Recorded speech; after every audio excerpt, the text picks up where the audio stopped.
না না, এই ভিডিওটা দেখার পর তোমরা অবশ্যই আমাকে মানুষ থেকে এলিয়েন তো ভাববে। ভাবছো তো ভিডিও শুরুতেই মেয়েটা ভাট বকছে কেন?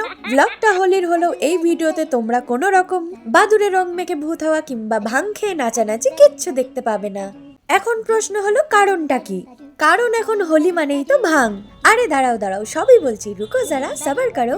না না, আমার রঙে অ্যালার্জি কিংবা রং খেলায় আপত্তি কোনোটাই নেই। আসল কথা হলো এই এলাকায় ভাই তেমন কেউ রং খেলেই না।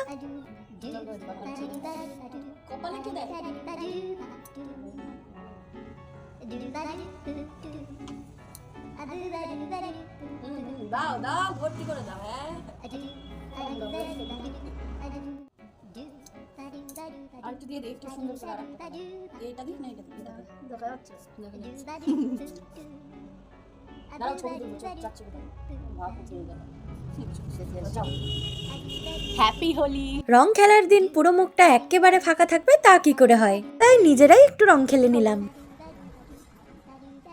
কোনো রকম রং না খেলে হ্যাপি হোলি এইটুকু করতাম না যদি আমি সূর্য না আসল কথা হলো হোলির পর সবার রং মাখা ছবি দেখে যাতে ডিপ্রেশনে না চলে যায়, অ্যাস্থেটিক ভাবে দুগালে রং লাগিয়ে 2-4খানা ছবি তো তুলে নিয়েছি। হোলি স্পেশাল লাঞ্চ, চলো দেখাই কি কি আছে। প্রথমেই রয়েছে ফ্রাইড রাইস আর গরম গরম চিকেন কষা।